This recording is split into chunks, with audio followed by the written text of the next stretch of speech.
There's been some arguing lately between the states and the federal government over funding. Now, the problem is Australian state government's under a lot of pressure at the moment because of their budgets. And a big reason for that is the GST. Now, all of the money raised by the GST goes to the states, but the problem is we're now buying a lot more stuff that's GST free than we did back in 2000 when it was introduced. So this means the states effectively get less money than they used to, and that's less money to spend on things like public schools, health services, all of which are already in need of more funding. So what to do? Well, some have suggested raising the GST from 10% to 15%, but the problem with that is it's gonna hurt people on low and middle incomes the most, because the GST is a regressive tax, which means it hurts people more the less income they have. So that's a bad idea. We could start including GST on things that are currently GST free, like private health insurance and private school fees.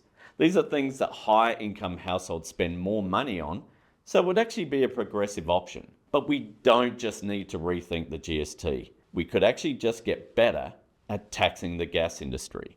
Currently, almost all of the offshore gas projects don't pay any royalties. We give them the gas for free. The federal government could introduce a federal royalty scheme for offshore gas and just include that in the GST pool of money that goes to the states. Taxing Australia's most profitable industry would be a much better way to fund our schools and health services than raising the GST and hurting those already doing it tough.